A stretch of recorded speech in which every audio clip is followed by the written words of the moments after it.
자, 오늘 교리 계속해서 우리 43번째, 우리가 지난 예수님의 그 이름의 의미에 대해서 한번 생각해 봤죠. 예수라는 이름, 또 그리스도라고 하는 이름, 거기에는 어떤 의미가 들어있는지라고 생각을 해 봤습니다. 오늘은 이제 예수 그리스도의 그 두 가지 신분이라는 게 있습니다. 그것은 이제 말씀드리면서 계속 말씀을 드리겠고, 오늘 제목은 그리스도, 그리고 낮아짐, 그리고 육신 비하. 낮아짐이 비하인데, 다시 말하면 예수님의 낮아지신 신분이라고 교리에서 말하는데, 그 은혜를 한번 생각을 해보도록 합니다. 오늘 본문 말씀입니다. 요한복음 1장 14절입니다. 우리 다 같이 한 목소리로 봉독해 보도록 하겠습니다. 말씀이 육신이 되어 우리 가운데 거하심에 우리가 그 영광을 보니 아버지의 독생자의 영광이요 은혜와 진리가 충만하더라. 아멘. 자, 이 말씀을 가지고 오늘 우리 한번 하나님의 은혜 말씀을 생각해 보도록 하겠습니다.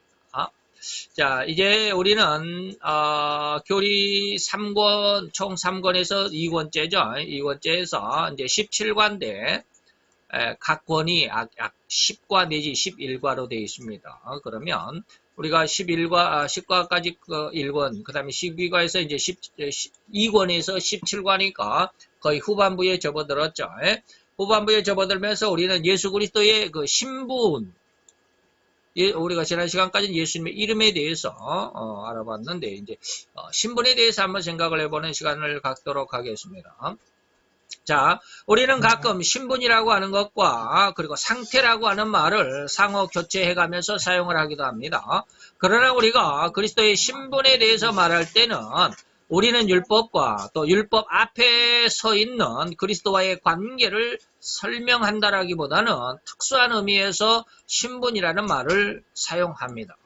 그리스도께서는 낮아지셨을 때 낮아지셨다. 낮아졌단 말은 점점 위에서 한 계단 한 계단 내려왔다 이 말이고요. 그래서 낮아지셨을 때는 율법 아래에 종이었습니다. 이제 무슨 말인지 말씀을 드리겠죠.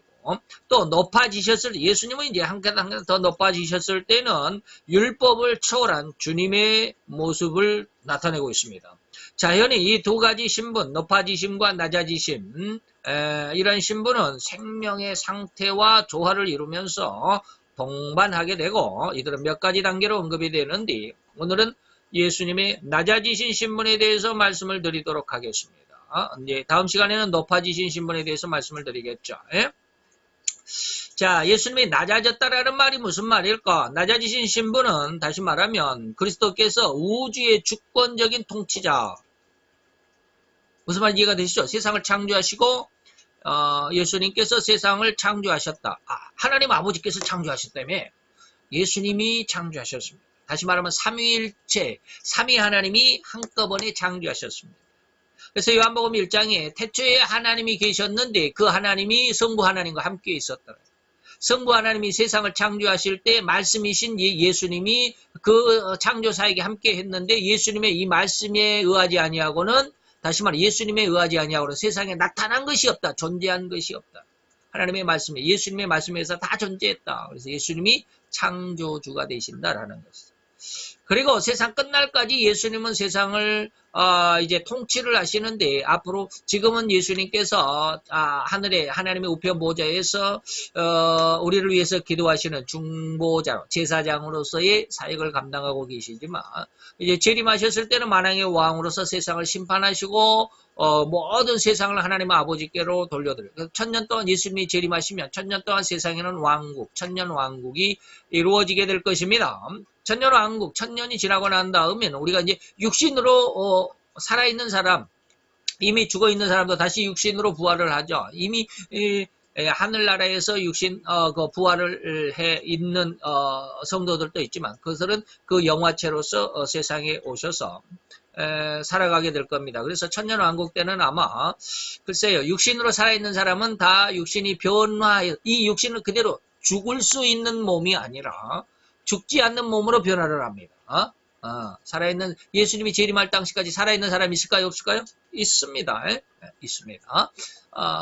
그래서 살아있는 사람들 중에 그러면 안 믿는 사람은 없고 전부 믿는 사람만 살아있을까요? 아닙니다. 안 믿는 사람도, 불신자들도 살아있습니다.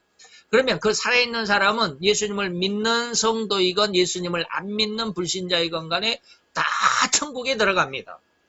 살아있다면. 죽은 사람 말고 살아있다면. 그런데 천국은 성령의 역사가 없습니다. 성령의 역사가 멈추어 있습니다. 그렇기 때문에 천년왕국에 들어가면 예수님이 비록 왕으로서 세상을 통치하고 계시지만 안 믿는 사람들은 그 예수님의 통치에 기뻐하지 않습니다. 세상은 천국으로 살아가지만 예수님을 믿지 않습니다. 희한하죠? 그게 계시록 22장에 기록이 되어 있습니다. 안 믿는 사람은 계속, 다시 말하면 불의한 사람은 그대로 불의하고 의로운 사람은 그대로 의롭다라는 말씀입니다. 자, 그렇게 해서 세상을 통치하시는 만왕의 왕으로서 천년이 지나면 이제 예수님의 통치 아래서 살아있었던 그 안 믿는 사람들이 다 심판을 받게 됩니다. 믿는 사람도 심판을 받게 됩니다. 그리고 나서 그 심판 때 상급을 줍니다. 너는 어떤 상급, 너는 어떤 상급. 안 믿는 사람은 지옥의 상급, 믿는 사람은 천국의 상급. 천국의 상급을 가는 사람도 너는 얼마만큼 수고했으니까, 2달란트만큼 수고했으니까 2달란트만큼 상급을. 너는 5달란트만큼 수고했으니까 너는 5달란트만큼 상급. 너는 겨우 구원받을 만했으니까 아주 부끄러운 상급. 뭐 이런 것들이 있겠죠. 그게 영원한 천국입니다.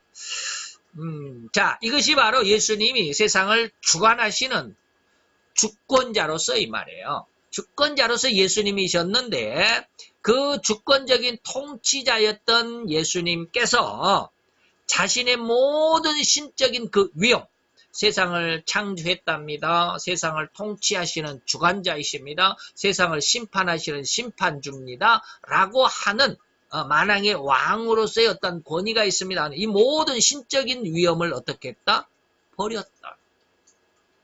그런 것들을 내세우지 않고 이제는 종의 형체로 인간의 성품을 취하셨으며 최고의 율법의 수요자이신, 다시 말하면 그가 세상을 하나님의 말씀을 내셨다. 왜 말씀이신 하나님이니까 말씀을 내셨던 그 율법의 수요자이셨던 그분 예수님께서 율법의 자신이 그 율법의 요구와 율법의 저주 아래, 율법의 저주가 뭘까요? 죄를 짓는 자마다 나무에 달리는 흉악한 죄값을 치르는 이러한 것을 뭐라 그래? 율법의 저주 아래 굴복하셨다라는 것이죠. 그래서 이 말씀이 빌립보서 2장 6절로 8절인데 그는 근본 하나님의 본체였었지만 하나님과 그 동등됨을 취할 것으로 여기지 아니하시고 오히려 자기를 비워 종의 형체를 가져 사람들같이 낮아지셨고 사람의 모양으로 나타나셨음에 자기를 더 낮추어서 죽기까지, 죽음에 이르기까지 하나님의 말씀에 복종하셨으니 곧 그 죽음은 십자가에 죽으십니다. 자, 이런 그리스도의 신분은 그에 상응하는 태도로, 상태로 나타나는데 다음에 우리가 몇 가지 질문을 통해서 한번 생각을 해보도록 하겠습니다. 다음의 성과들은 그리스도의 낮아진 신분을 어떻게 나타내고 있을까요? 자, 요한복음 1장 14절입니다. 말씀이 육신이 됐다. 1절로, 요한복음 1장 1절로 13절까지는 예수님의 말씀의 어떤 내용들을 쭉 이야기합니다. 1절로 3절까지는 말씀이신 그 말씀이 그냥 말씀이 아니라 하나님이셨다. 그가 바로 예수다. 근데 그 예수가 이제 14절에 와서는 그 말씀이 뭐가 됐다? 인간의 육신을 입었다. 인성을 입었다. 그래서 육신이 되어 우리 가운데 거하심에 우리가 그 영광을 보니 아버지의 독생자의 영광이다. 그래서 예수님은 하나님의 독생자다. 이런 말이 있죠. 하나님 아버지의 독생자의 영광이 은혜와 진리가 충만하더라. 예수 안에는 은혜와 진리가. 왜 예수님 자체가 은혜고 진리고 그죠? 충만하더라. 그 다음에 요한일서 4장 2절입니다. 하나님의 영은 이것으로 알지니. 하나님의 성령의 역사는 이 말이에요. 성령의 어떠함은 이것으로 알지니 곧 예수 그리스도께서 육체로 오신 것을 시인하는 그 심령, 그 영은 하나님께 속했다.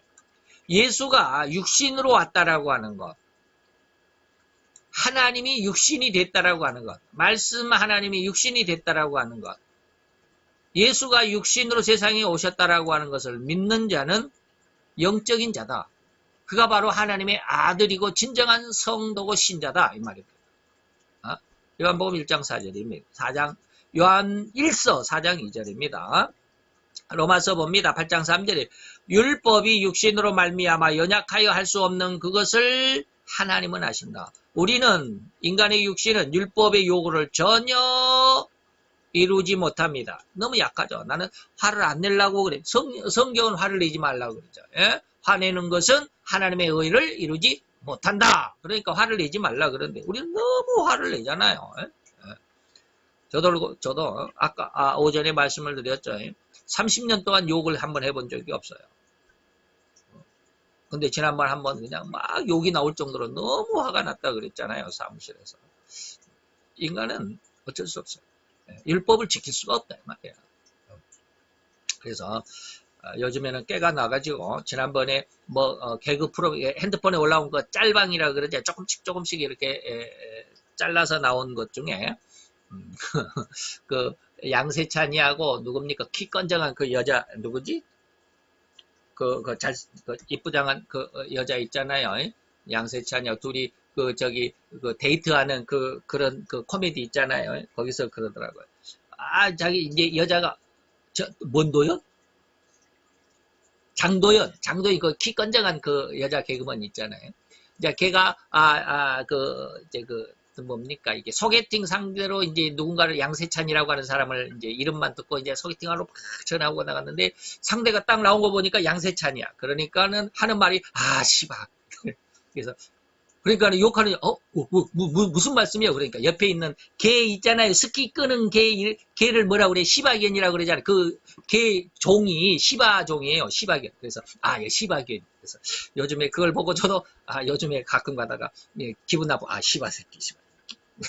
그러는데 개 시바견 아주 이쁘장한 그 썰매개는 제가 욕하고 싶을 때는 그래요.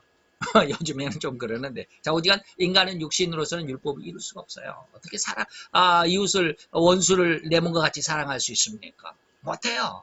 네? 내가 기분 조금만 나빠도 그냥 막 화나고 그냥 울그락불그락하고 그냥 코에서 그냥 김이 그냥 막 기차가 푹푹거리듯이 그냥 푹 나오고 그냥 요즘에도 그래 저도.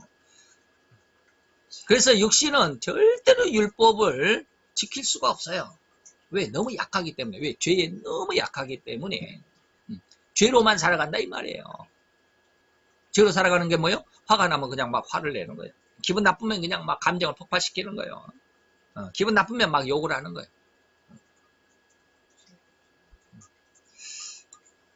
어제도 요즘에 이제 그가 있다 보니까 지난번에 어떤 분이 아주 가정사에 대해서 아주 어려운 일을 당했어요. 소송이 걸렸어요. 다른 집하고 자기 집하고 소송이 걸렸는데 그 CCTV를 확인해 달라고 그래서 제가 그 확인을 해줬는데 그게 법정에까지 갔어요. 그래서 법정에서 내가 이것을 확인했다라고 하는 사인을 해달라고. 그래서 이걸 뭐 사인을 해줘야 되나? 그래서 사인을 그냥 했어요. 그분들이 무죄하다라는 것을 내가 이제 CCTV로 확인을 했으니까. 그래서 이렇게 사인을 해줬는데 너무 이제 고맙다 그러더라고요. 고맙다 그러면서 이제 선물을 요만큼 사왔어요. 그래서 이제 그 사무실에 있는 분, 이제 우리 직원들하고 이렇게 이제 잘 먹고 마셨는데 어제는 그건 이제 한 두 주 전인가 그랬었는데 어제는 지갑을 하나 주셨어요. 돈이 엄청 많이 들었어요. 한 30만 원 들었어요. 지갑을 주셨어. 그래가지고 이제 그 지갑 주인에게 이제 연락을 했어요.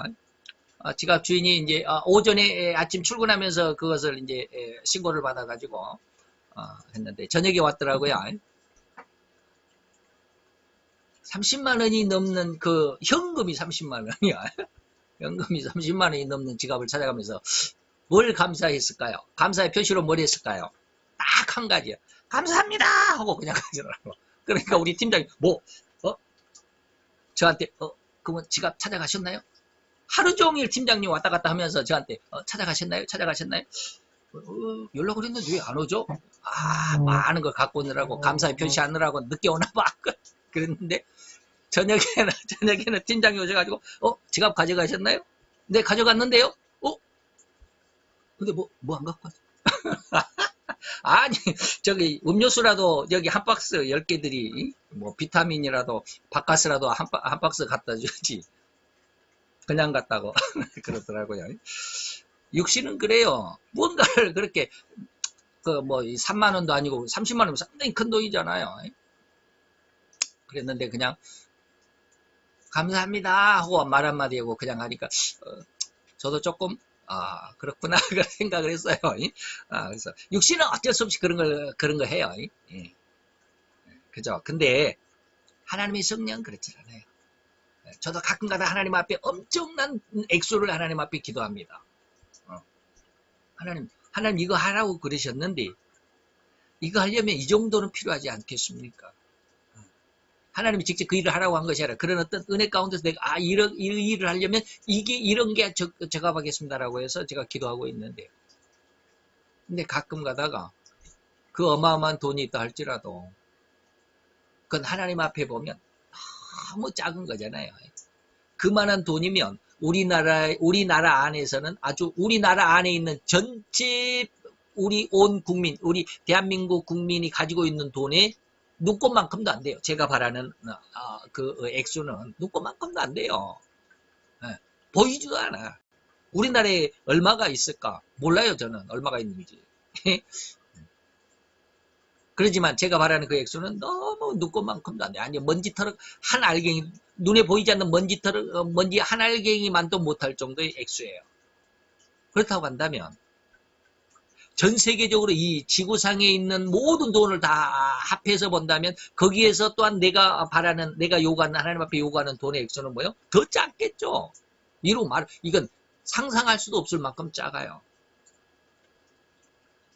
그런데 하나님은 그러한 이 지구보다도 더 어마어마하게 크다. 예전에 제가 몇 번 말씀을 드렸죠. 그런 하나님이 나를 보시고 내가 요구하는 이 돈의 가치는 얼마나 될까? 이건 상상할 수 없을 정도로 아무런 가치가 없어요. 근데 우리는 그것 때문에 아주 울고불고 난리법석이잖아요. 하나님은 그거 아무것도 아니야. 생각할 수조차도 없을 만큼 작은 거야. 근데 우리는 그 작은 것을 가지고 산에 중내 울고불고 난리법석이잖아요. 우리 인생을 살아가는 이런 모습이죠. 그런데 하나님은 그러한 세상에 무릎을 꿇을 수밖에 없는 너희의 그런 모습들 다 이겨내신다 이 말이에요. 그래서 율법은 육신으로 말미암아 연약하여 할 수 없는 그것을 하나님은 하신다. 제가 이 말을 조금 변형을 해서 여러분들에게 말씀을 드리겠습니다. 자, 그 죄를 인하여 자기 아들을 뭐 한다? 죄 있는 육신으로. 그래서 오늘 이 1번의 문제는 뭡니까? 예수님을 뭘로 하셨다? 육신을 입으신 예수님을 의미하고 있다. 예수님이 육신으로 오셨다. 인간의 몸을 가지고 있음을 나타내 주는 것이죠. 자, 이런 데서 보면 교리를 배우는 게 엄청 중요합니다. 오늘 이 1번 문제 하나만 우리가 정확히 배워도 이단에 빠지지 않을 수 있잖아요. 근데 여호와 증인 같은 그러한 이단의 그 교리는 뭐예요? 예수님이 육신으로 오셨다라는 것을 부인합니다. 그죠? 이런 성경들을 안 믿는 모양이죠. 자, 두 번째로 이사야서 53장 3절입니다. 예수님, 그는 멸시를 받아서 사람에게 실은 버림받았고 쭉쭉쭉 나오면서 예수님을 뭐 했다? 멸시를 당하였다. 멸시를 당했다라는 말씀이 있고요. 이 말을 마태이 27장 26절로 30절에 가보면 26절에 보니까 예수님이 이제 심판을 받고 재판을 받고 이제 십자가에 넘겨주는 그런 상황이죠. 이 바라바는 저에게 놓아주고 예수는 채찍질하고 십자가에 못 박히게 넘겨줬다. 이건 뭐요? 십자가에 죽음에 처했다 이 말이죠. 그리고 29절에 보니까 무릎을 꿇리고 희롱을 당하게 희롱을 했다. 오히려 예수님의 편에서 보면 무릎을 꿇고 희롱했다. 그리고 예수님은 침을 뱉음을 당했고 갈대를 빼앗아서 군인들이 예수님의 머리를 쳤다 이런 뜻이죠. 베드로서 4장 1절입니다. 그리스도께서 이미 육체의 고난을 받으셨다. 바로 이런 내용입니다. 방금 마태이 27장 26절로 30절까지 내용을 쭉 읽어보시면 바로 예수님이 육체의 고난을, 왜 죄값은 육체로 살아가는 인간은, 죄인된 인간은 큰 많은 모진 고통과 비참한 삶을 살아야 됩니다. 여러분들이 사는 삶이 비참하다라고 느끼지는 못할 겁니다. 저도 신학교 때, 신학생까지는 이런 말을 느끼지를 못했어요. 배우기는 하죠. 신학교에 들어가면 비참이라는 말을, 교리를 배울 때 상당히 이른 시간에, 가장 먼저는 아니고 가장 상당히 이른 시간에 바로 이런 예수님의 신문에 대해서 배울 때 비참이라는 말을 배우게 됩니다. 비참하다. 그래서 제가 각마다가 설교 속에 그런 말씀하죠. 인간은 비참한 삶을 산다.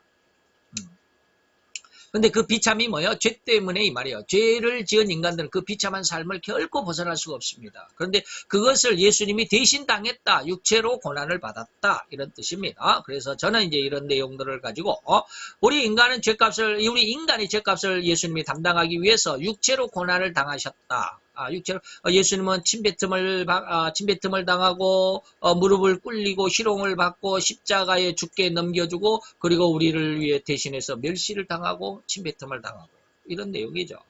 예수님의 낮아지심은 바로 이러한 고난도 받으셨다 이 말입니다. 3번 고린도전서 15장 3절 내가 받는 것을 먼저 너희에게 전하였노니 이는 성경대로 그리스도께서 우리의 죄를 위하여 죽었다. 이제 이 3번은 죽음에 대해서 예수님의 대속에 대해서 갈라디아서 3장 13절에 보면 그리스도께서 우리를 위하여 저주를 받은 바 되어서 나무에 달린 자마다 이 말이에요. 저주를 받은 바 되었는데 이 저주를 받는다는 것은 뭐예요? 나무에 달렸다. 다시 말해 십자가에 매달려 죽으셨다. 요한일서 3장 16절 그가 우리를 위하여 뭐했다? 목숨을 버렸다. 목숨을 버렸다라고 하는 것은 무슨 뜻이요? 십자가에 죽으셨다 이런 말이죠. 그래서 이것을 해석을 하면 우리 인간들의 죄값을 다시 말하면 죄값은 뭐예요? 죽음이죠. 예? 우리는 당연히 멸망을 받아 죽어야 합니다. 지옥에 가야 된다. 이 영원한 멸망을 대신해서 예수님이 죽었다. 대속의 죽음이다 이 말이죠. 즉 주님은 우리의 죄값을 대신해서 고통을 당하셨을 뿐만 아니라 이번이 고통을 당했다라고 하는 내용이었죠. 육체로 뭐 고난을 받았다 그랬죠. 그래서 그뿐만 아니라 우리의 죄값이 최종적인 죽음까지도 대신해서 죽어주셨다. 이것을 대속의 죽음이고 이 대속의 죽음을 믿는다면 그는 한 번의 죽음만을 당할 이 믿음을 가진 자 예수님의 대속을 믿는 자들은 한 번 죽습니다. 잘 들어보세요. 예수를 믿는 자는 한 번 죽습니다. 그러나 예수를 안 믿는 자는 2번 죽습니다. 이 말을 지금 하는 건데 다시 한번 이 대속의 죽음을 믿는다면 그 믿는 사람은 그는 한 번의 죽음만을 당할 것입니다. 그런데 이 한 번의 죽음이 뭐냐면 육체의 죽음이다. 내가 내 생명이 다하는 날. 육체의 죽음이죠. 그러나 두 번째 죽음은 뭡니까? 영원한 지옥의 죽음 멸망인데 이 영원한 지옥의 죽음은 면할 수가 있습니다. 예수 때문에. 그러나 이 예수의 대속의 죽음을 믿지 않는다면 그는 2번의 죽음을 당할 것입니다. 이 2번의 죽음이라는 것은 첫째는 육체가 죽는 것이고 둘째는 바로 영원한 지옥으로의 죽음인 것입니다. 그래서 사람은 2번 죽는다. 한 번은 육체가 죽고 한 번은 영원한 지옥으로 죽는 것을 말하는 것이고 그러나 예수를 믿는 사람들은 한 번은 죽습니다. 육체의 죽음은 죽습니다. 그러나 영원한 죽음은 당하지 않을 것입니다. 이런 뜻이죠. 4번입니다. 시편 16편 10절 이는 내 영혼을 음부해버리지 아니하시며 주의 거룩한 자로 뭐한다? 썩지 않게 하실 것이다. 예수님은 죽어서 장사되어서 무덤에 묻혔지만 썩지 않는다. 예수님의 최종적으로 낮아지신 것은 하나님이 인간이 되셨고 인간이 죽음을 맞이했고 죽음에서 무덤에 묻혔지만 썩지는 않는다. 썩음을 당치는 않았다. 여기까지가 최종 예수님의 낮아지심이 죽어서 무덤에 장사 지내기까지가 예수님의 낮아지신 것이죠. 장사 지낸 바 되었다가 사흘 만에 다시 부활하셨다. 이것은 이제 다시 살아났다는 말은 이제 높아지심의 첫 시작인데 여기서 조금 제시를 하고 있습니다. 사도행전 13장 34절에 또 하나님께서 죽은 자 가운데서 저를 일으키셨다. 예수님이 부활, 이것도 부활을 의미하죠. 그래서 예수님은 이제 이 부활은 다음 시간에 높아지심의 첫 서막이 부활입니다. 살아났다, 부활이셨다. 근데 이제 낮아지심에서 이 부활과 이제 겹쳐서 이렇게 지금 설명을 하고 있죠. 다시 말하면 하나님은 원래 인간을 우리 인간의 영생불사의 존재입니다. 의사들이 이걸 발견했습니다. 여러분들 인간의 설계도가 뭐라고 그래요? 인간에게 설계도가 있다라는 걸 아시죠? 이 설계도가 뭐예요? 우리가 흔히 말하는 게놈 프로젝트. 이름 발음을 잘해야 됩니다. 제가 늘 욕하고 싶으면 이 시바 새끼 그런다 그런 것처럼 이 발음을 잘해야 됩니다. 게놈 프로젝트. 그 인간의 그 염색체죠. 염색체 구조를 의사들이 박사들이 그걸 발견했다고 그러죠. 그런데 그 염색체 맨 끝에 가보면 그 생명 염색체가 있다고 그럽니다. 생명세포가 있다고 그래요. 그런데 이 생명세포가 점차 어떻게 뭐 할 때마다 이렇게 조금씩 줄어든다고 그래요. 근데 이 생명 염색체가 원래 그대로 있으면 죽지 않는답니다. 죽지 않고 계속 살아있대. 영원히 산대. 그런데 인간이 뭐 할 때마다 이게 조금씩 줄어든다고 그래요. 그래가지고 인간이 죽을 수밖에 없다. 그래서 의사들도 굉장히 의아하답니다. 이 생명 염색체가 왜 줄어드는지를 발견을 못했답니다. 그걸 알아낼 수가 없다라는 거예요. 그런데 인간은 그 생명 염색체가 줄어든다라는 것은 분명한 사실이다. 다시 말하면 의사들도 인간은 원래가 영생불사, 영원히 살고 죽지 않는 존재라는 거예요. 그런데 희한하게 죽을 수밖에 없다. 예. 그것이 뭘까? 예. 그것 바로 죄인 것이죠. 예. 그런데 이러한 존재를 만들려면, 영생불사의 존재를 만들려면 세 가지가 필요했다. 이것은 이제 제가 주장하는 겁니다. 여러분들에게 늘 말씀하신. 다시 말하면 성부 하나님께서 인간에게 생코에 생기를 불어넣으시니 생명이 됐다. 이 생기와 성자 예수님의 보혈, 다시 말해 십자가의 대속의 죽음, 예수님의 보혈과 그 다음에 성령의 세례, 권능이 필요했습니다. 이 세 가지. 삼위 하나님이 각기 주시는 은혜. 인간을 만들 때도 각기 모양과 형상으로, 성부의 모양으로 마음을, 성자의 모양으로 우리의 말을, 성령의 모양으로 우리에게 힘을. 이러한 모습이 영적인 모습 안에서도 똑같이 세계가 그대로 부어지게 될 때 이 말이죠. 그래서 하나님은 인간에게 생명을 불어넣어 생명이 되게 하셨고, 이후 타락하여 죄인된 인간들에게 예수님의 보혈로 말미암아 구원의 생명을 얻게 하셨고, 이어서 성령의 세례로 권능을 입은 성도는 영원한 생명으로 살아가는 권능을 얻게 됨인데, 이 영생의 권능은 사단의 권세까지도 정복하고 다스릴 수 있는 권세. 그래서 늘 제가 말하는 이기는 권세라고 말하는, 이기는 권능이라고 말하는, 이기는 믿음이라고 말하는 그것입니다. 그래서 더욱이 성령님의 세례는 결코 죽은 자에게 부어줄 수가 있다 없다? 죽은 자는 성령 세례를 줄 수가 없습니다. 살아있는 자에게만 성령 세례를 줍니다. 그러면 성령 세례를 받기 위해서는 살아있어야 됩니다. 온 인간은 다 죄로 죽었습니다. 죽은 자에게는 성령 세례가 있을 수가 없죠. 죽은 자에게 성령 세례를 줄 수가 없어요. 살아있어야 성령 세례를 줘요. 그래서 그 죽은 자를 부활시키는 겁니다. 되살리는 겁니다. 이게 예수의 십자가의 보혈입니다. 되살려놓고 성령 세례를 주는 거예요. 그래서 예수의 십자가의 죽음이 필요했고, 그래서 그 십자가를 믿는 자가 다시 되살아나는 그 영의 생명에 성령의 세례가 임하면 완전한 영성인이 되는 겁니다. 그래서 죄로 인해서 죽은 인간은 결코 성령 세례를 받을 수가 없으니까 반드시 예수 그리스도의 보혈, 십자가의 대속의 죽음의 그 보혈로 말미암아 부활의 은혜, 부활의 생명을 얻은 자라야만 희간인데, 이런 자만이 성령 세례를 받을 수가 있습니다. 자, 5번 시편 16편 8절 10절. 내가 여호와를 항상 내 앞에 모시며 그가 내 우편에 계신다. 쭉 읽어보시고요. 에베소 4장 9절. 올라가셨다. 예수님이 하늘로 올라가셨다고 그러는데, 올라가셨다라는 말은 뭐예요? 아래가 있어, 땅에 있었으니까 올라갔다라는 말이 있을 수 있다. 위에 있는 사람은 위에 올라갈 수가 없죠. 위에 있는 사람이 위에 있는데 어떻게 위에 올라가?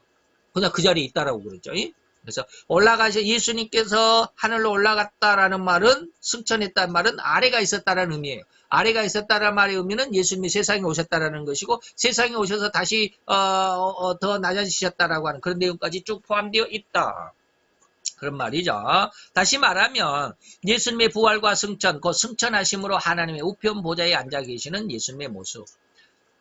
여기에서 우리가 하나님의 우편이라는 말에 두 가지 의미가 있는데, 첫 번째는 그 장소적으로, 오른쪽, 왼쪽, 앞쪽, 뒤쪽, 위쪽, 아래쪽 하는 그 장소적이고, 두 번째 의미는 뭐요? 권능이라는 의미를 갖습니다. 오른쪽은 권능의 자리입니다. 그래서 계시록 1장에 보면 예수님께서 모든 교회의 목회자들, 목사들, 촛대라 그 별이라 그랬죠. 7별을 어떤 손에? 오른손에 꼭 잡고 계십니다. 다시 말하면 교회 모든 목회자들을 예수님이 주관하신다라는 뜻입니다. 두 번째 결론을 봅시다. 히브리서 8장 1절에 보니까 이제 하는 말의 중요한 것은 이러한 대제사장이 우리를 위해서 십자가에 죽으셨다. 낮아지심을 통해서 하나님이셨던 예수님이 인간의 몸을 입고 인간의 몸을 오셨던 예수님이 우리를 위해서 고난을 받으시고 고난을 받아서 십자가에 죽어서 무덤에 묻히시기까지 이렇게 하신 분이 누구요? 대제사장. 이러한 대제사장이 우리에게 있어. 그가 이제 부활하셔서 하늘에 올라가셔서 하나님의 위엄의 보좌 우편에 앉았다. 히브리서 12장 2절에 이것을 보니까 믿음의 주여 또 온전케 하신 이신 예수를 바라보자. 그 앞에 있는 즐거움을 위하여 그는 십자가의 부끄러움을 참으셨다. 그랬더니 하나님 보좌 우편에 앉아 계신다. 예수님이 이제 이것은 전반적으로 낮아지심을 보는데 낮아지심만이 아니라 높아지신 모습까지 조금 비춰드렸습니다. 이와 같은 은혜로 인해서 이제 교리를 잘 배워야 됩니다. 그래야 우리의 신앙의 틀을 마련할 수 있습니다. 오늘 1번에 대해서 여러분들에게 말씀드렸죠. 1번을 공부하면서 그런 어떤 틀을 잘 배울 수 있는 기틀을 마련할 수 있는 게 바로 이 교리입니다. 그래서 교리를 잘 배울 수 있어야 됩니다. 좀 지루하죠. 말이 딱딱하기도 하고 그래서 그러나 잘 배워주시기 바랍니다. 기도합시다. 할렐루야. 주님, 오늘도 주님의 사랑과 은혜와 은총을 감사를 드리나이다. 이 시간 주의 은혜로 말미암아 아름답고 귀한 하나님의 사랑하는 아들과 딸들, 저들에게 주의 진리의 말씀에 기준, 근거, 기틀을 마련할 수 있는 이 교리의 시간 주심을 감사합니다. 시간을 통해서 우리가 하나님의 말씀에 그 틀을 잘 부여잡게 하시고, 틀이 흩어지면 올바른 담이나 올바른 집이 지어질 수 없는 것처럼 우리가 이 기틀을 잘 마련하게 하시고, 신앙에 그리고 하나님의 말씀에 결코 흐트러짐이 없는 옳고 곧은, 그래서 결코 하나님의 영광을 드러낼 만한 굳건하고 아름다운 믿음의 아들로 딸로 잘 성장하게 도와주시옵소서. 예수 그리스도의 이름으로 감사와 기도드려 싸움나이다. 아멘.